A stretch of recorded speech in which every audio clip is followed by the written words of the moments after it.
pang mauna. Si Damsa gusto pang mauna. Mahiya ka naman sa asawa mo. Huwag mo tong sasagutin. Ito yung nang stats ng bag ng kasama ko. Saka alam mo ba kung sa akin, huwag ka mag-video. Tangin na eh, oh.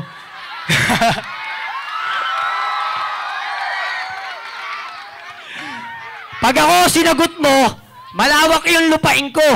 Pag ako sinagot mo, sobrang yaman ko, pati yung bangko na yan sa'yo. Kamaniwala dyan. Ate, alam mo ba na ang ganda-ganda mo?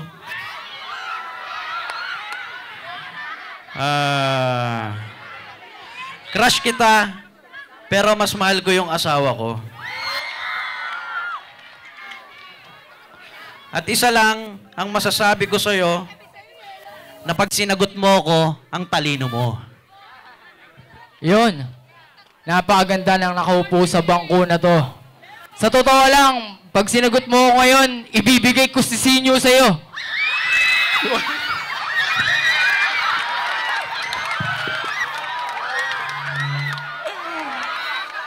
Ayan.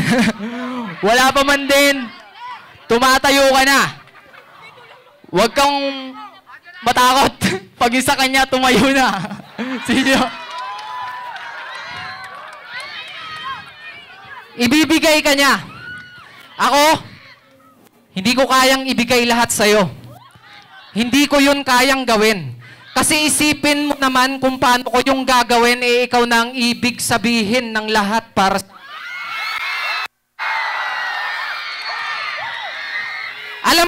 Alam mo yung G-Shock? Yung tatak Casio. Walang sinabi yon pag ako'y nagbigay ng time sa'yo.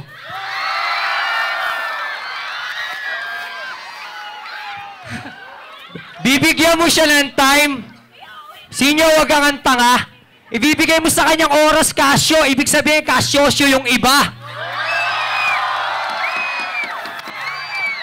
Tapos ikaw sasabihin mo, crush mo siya. Huwag mo nga siyang ginagago. Tanda mo na lang, basta kalbo, masamang tao.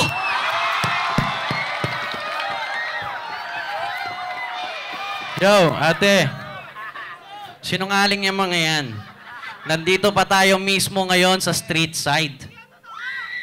Alam mo bang yung tatlong yan, may mga babae yan sa B-side? Pero syempre, joke lang. Kasi kasama natin, Joke King, Freestyle King, Head King. Pero ako, pag ako ang pinili mo, mag-aaway kayo ng asawa ko. Pag ako pinili mo, mas mag-aaway kayo ng asawa ko. Hindi. Yun. Siyempre si ate, nakita naman natin, pumunta sa gitna, napakaganda talaga. Sa totoo lang, kung wala akong asawa, liligawan na kita. Kaso lang, lahat ipapangako ko sa'yo. Lahat gagawin ko, hihigitan ko pa kung anong kaya ni Sinyo na ibigay sa'yo. Yun. Narinig mo ba yun? Aawayin ka lang ng mga asawa nila. Ganon kagago tong mga to. Ako, handa kitang ipag-away sa asawa ko. Oh. Tingnan mo naman yung itsura nito. Yung utak parang angkitid. Itsura pa lang nito parang magpo-propose sa'yo sa bilibid. Tapos, Lolo. Tapos, bastidin mo na yan, bes. Flow king lang yan, ako, flawless. Ayaw. Utang ina na wali ribat ko. Ano na nga ba siya sabihin ko? Teka lang ha. Ipagtatanggol ka daw niya. Sabi mo kahit nasa asawa mo. Bago mo siya ipagtanggol, asikasuhin mo muna yung kasama mo. Gago ka, tapos ikaw dinadamay mo ba ako? Tangina batak ba yun? Kung meron man akong babae dito, tangina mo, anak ko yun.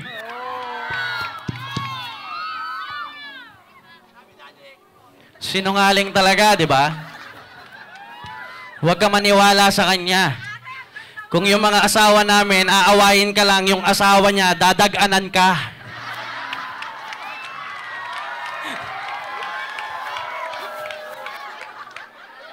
Tapos ito, masinungaling to. Anak niya, kasama niya. Pero bakit yon kinikilig? Anak mo? Ba't kaakbay mo tapos nakahalik ka pa sa liig? Kaya pag ako pinili mo, hindi pili. Pag si Sinyo pinili mo, marami nagsusumbong, bro. Kakayoga daw ni Sinyo, mapupudpud utong mo.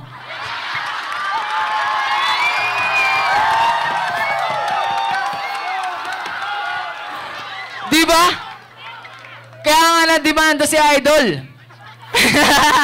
Joke lang. Kaya nga na-demanda si Idol. Kasi talaga naman hindi siya para sa'yo.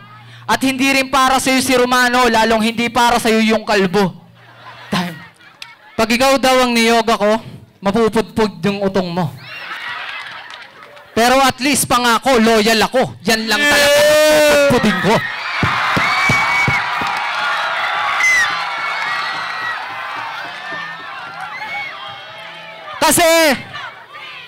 Kasi may freestyle king, may flow king, merong J King habang ako joking, pero kahit ako joking, ikaw lang ang aking seseryosohin. Yeah! Tandaan mo, sa baraha, 4 ang hari, pero nag-iisa lang sa Joker ang Harley Quinn. Adjaming mo, ayop ka. Ako, freestyle king. Eto, flow king. Tapos yung damit mo, mukhang logo ng Chowking.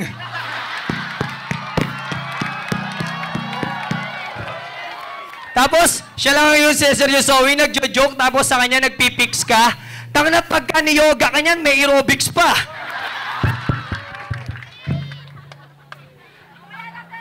Sinungaling na, bastos pa, di ba? Di niya raw pupudpurin yung utong mo. What do you think? Ako, pintor. Pag minahal kita, yung utong mo, gagawin kong pink.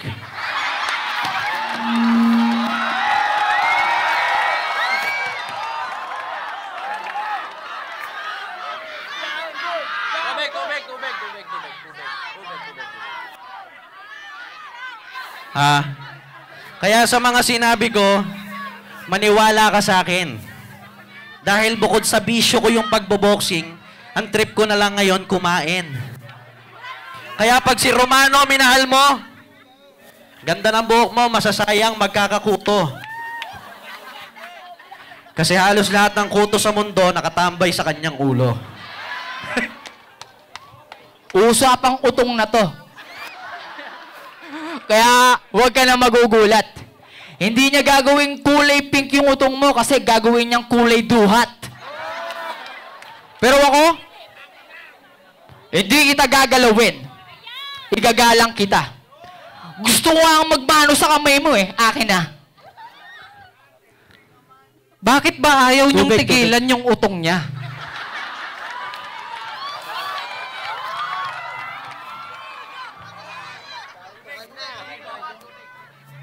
Tubig nga po, tubig. Mukhang nahihilo si ate.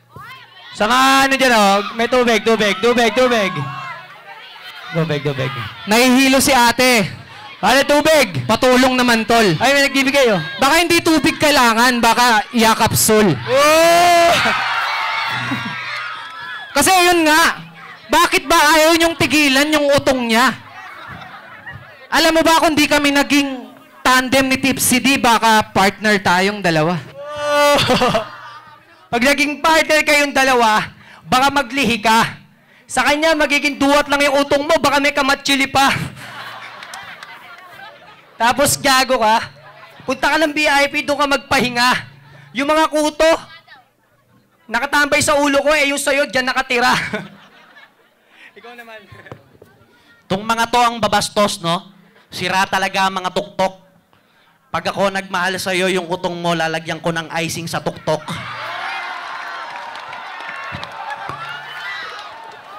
Pero di ako mapili. Di ako mapili. At di ako mabisyo. Dahil mahal ko asawa ko, Yung icing sa utong mo, papadilaan ko kay Sinyo.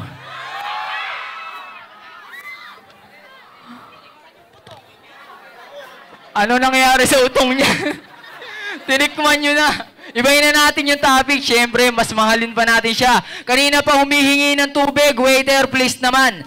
Para pag binigyan ko siya ng tubig, ako yung makakiss na lang. Hindi nga tubig kailangan niya. Ang kukulit nyo rin. Kaya kailangan niya ng tubig kasi uhaw na siya sa akin.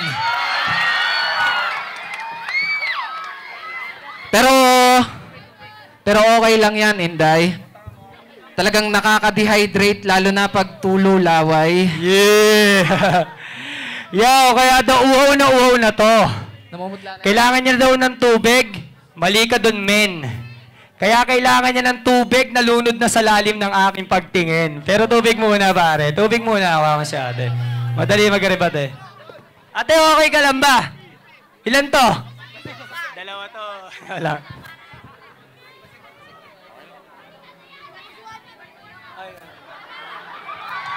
Yun, pare. Ayun, salamat kay ate. Balakpakan natin si ate, balakpakan natin. Ate, wala yun, ha? Ingat, basta ingat.